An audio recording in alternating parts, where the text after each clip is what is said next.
George's Secret Key to the Universe. Chapter 1.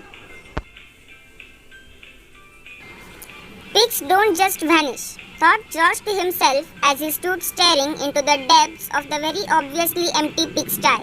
He tried closing his eyes and then opening them again to see if it was all some kind of horrible optical illusion. But when he looked again, the pig was still gone. His vast muddy pink bulk nowhere to be seen. In fact, when George examined the situation for a second time, it had got worse, not better. The side door of the pigsty, he noticed, was hanging open, which meant someone hadn't shut it properly, and that someone was probably him. Georgie, he heard his mother call from the kitchen. I am going to start supper in a minute, so you have got only about an hour. Have you done your homework? Yes, Mum, he called back in a fake cheery voice. How's your pig? He is fine, said George quickly. He threw in a few experimental oinks just to make it sound as though everything was business as usual. Here in the small back garden that was full of many vegetables and one enormous but now mysteriously absent pig. He grunted a few more times for effect. It was very important his mother did not come out into the garden before George had time to think up a plan. Quite how he was going to find the pig, put it back in the sty, close the door and get back in time for supper he had no idea. But he was working on it, and the last he needed was for one of his parents to appear before he had all the answers. George knew the pig was not exactly popular with his parents. His mother and father had never wanted a pig in the back garden, and his dad in particular tended to grind his teeth quite hard when he remembered who lived beyond the vegetable patch. The pig had been a present. One cold Christmas Eve a few years back, a cardboard box full of squeaks and sniffles had been delivered to their front door. When George opened it up, he found a very indignant pink piglet inside. George lifted him carefully out of the box and watched with delight as his new friend skidded around the Christmas tree on his tiny hooflets. There had been a note tacked to the box. Dear all, it read, Happy Christmas. This little chap needs a home. Can you give him one? Love Grandma XXX. George's dad hadn't been delighted by the new addition to his family. Just because he was a vegetarian, it didn't mean he liked animals. Actually, he preferred plants. They were much easier to deal with. They didn't make a mess or leave muddy trotter prints on the kitchen floor or break in and eat all the biscuits left out on the table. But George was thrilled to have his very own pig. The presents he had received from his mum and dad that year were as usual pretty dreadful. The home-knitted purple and orange striped jumper from his mum had sleeves which stretched right down to the floor. He had never wanted a set of panpipes and he had a hard time looking enthusiastic when he unwrapped a build-your-own warmery kit. What George really wanted above all things in the universe was a computer. But he knew his parents were very unlikely to buy him one. They didn't like modern inventions and tried to do without as many standard household items as they could. Wanting to live a purer, simpler life, they washed all their clothes by hand and didn't own a car, and lit the house with candles in order to avoid using any electricity. It was all designed to give George a natural and improving upbringing, free from toxins, additives, radiation and other such evil phenomena. The only problem was that in getting rid of everything that could possibly harm George, his parents had managed to do away with lots of things that would also be a fun for him. George's parents might enjoy dancing around maypoles, going on eco-protest marches or grinding flour to make their own bread. But George didn't. He wanted to go to a theme park and ride on the roller coasters or play computer games or take an aeroplane somewhere far away. Instead, for now, all he had was his pig.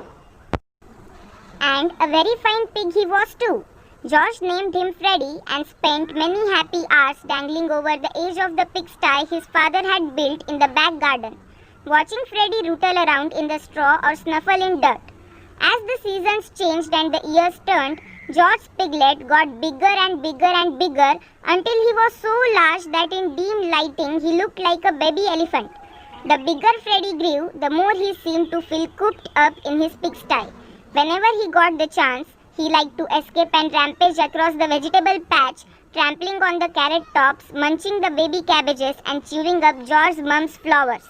Even though she often told George how important it was to love all living creatures, George suspected that on days when Freddy wrecked her garden, she didn't feel much love for his pig.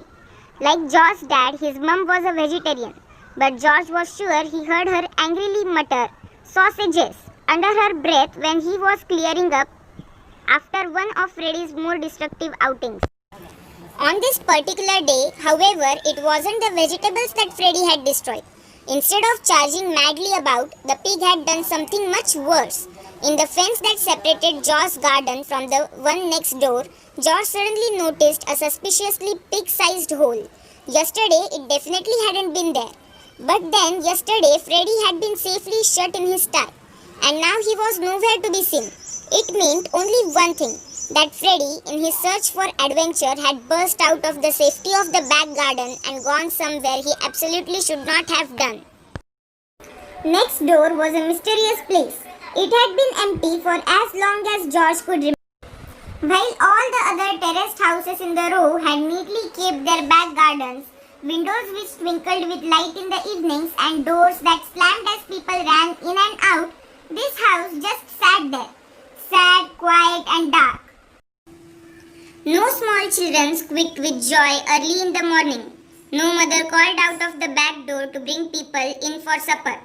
At the weekends, there was no noise of hammering nor smell of fresh paint because no one ever came to mend the broken window frames or clear the sagging gutters.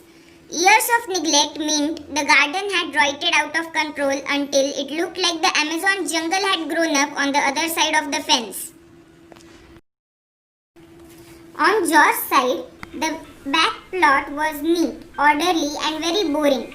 There were rows of runner bins strictly tied to stakes, lines of floppy lettuces, frothy dark green carrot tops and well-behaved potato plants. George couldn't even kick a ball without it landing splat in the middle of a carefully tended raspberry bush and squashing it. George's parents had marked out a little area for George to grow his own vegetables, hoping he would become interested in gardening and perhaps grow up to be an organic farmer. But George preferred looking up at the sky to looking down at the earth. So his little patch of the planet stayed bare and scratchy, showing nothing but stones, scrubby weeds and bare ground, while he tried to count all the stars in the sky to find out how many there were. Next door, however, was completely different.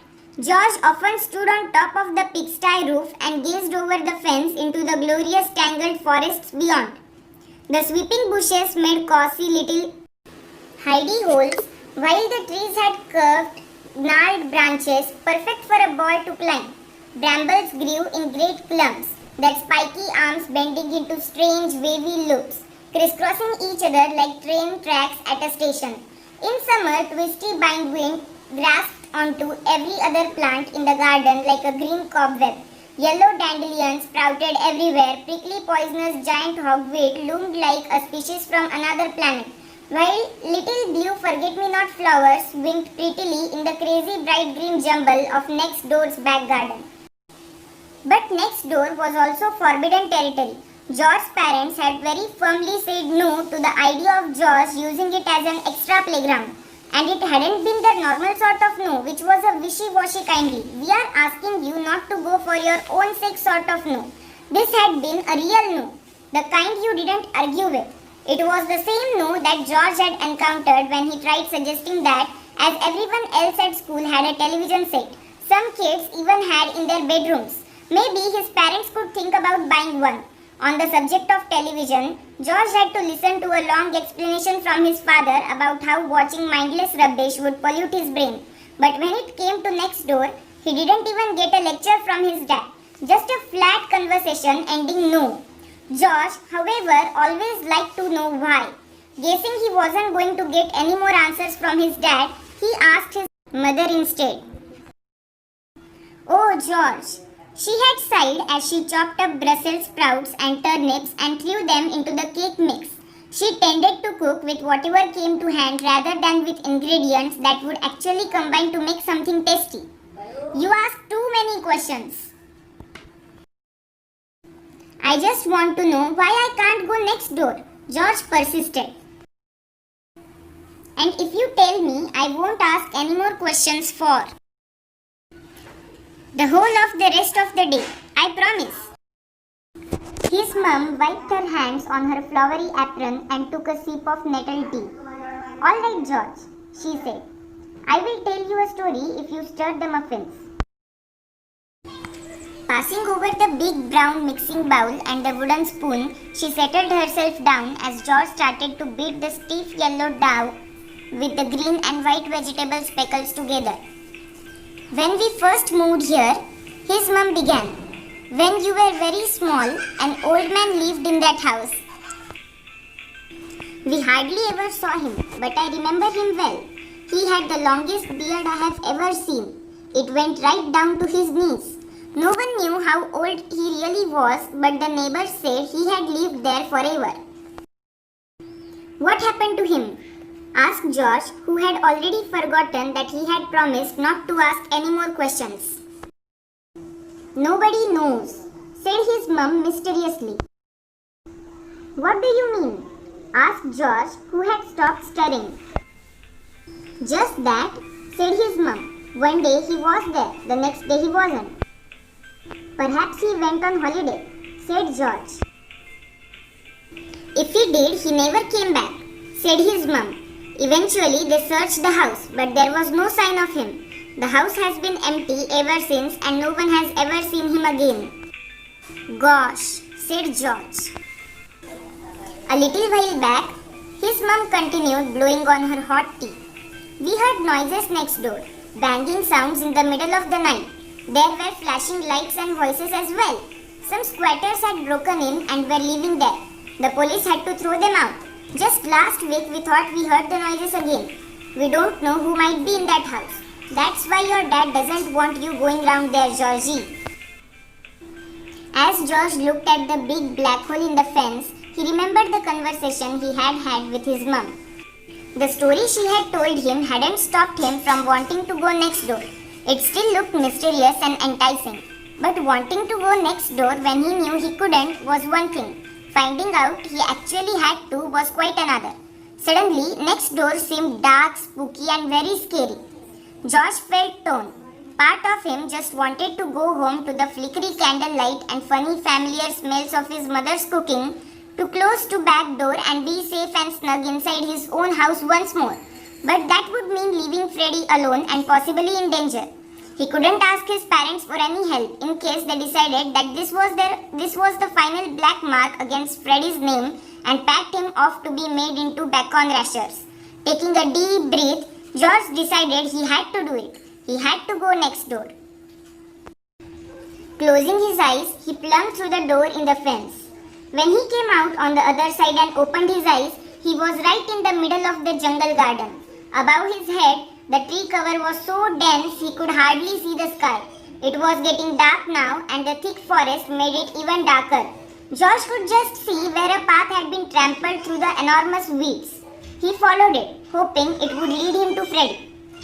He waded through great banks of brambles, which grabbed at his clothes and scratched his bare skin. They seemed to reach out in the semi-darkness to scrap their prickly spines along his arms and legs. Muddy old leaves squeezed under his feet and nettles attacked him with their sharp, stinging fingers. All the while the wind in the trees above him made a singing, sighing noise as though the leaves were saying, "Be careful, Georgie! Be careful, Georgie!" The trail brought George into a sort of clearing, right behind the house itself. So far he had not seen or heard any sign of his naughty pig. But there, on the broken paving stones outside the back door, he saw only too clearly a set of muddy trotter prints. From the marks, George could tell exactly which way Freddy had gone. His pig has marched straight into the abandoned house through the back door, which had been pushed open just wide enough for a fat pig to squeeze through. Worse, from the house where no one had lived for years and years shone a beam of light. Somebody was home.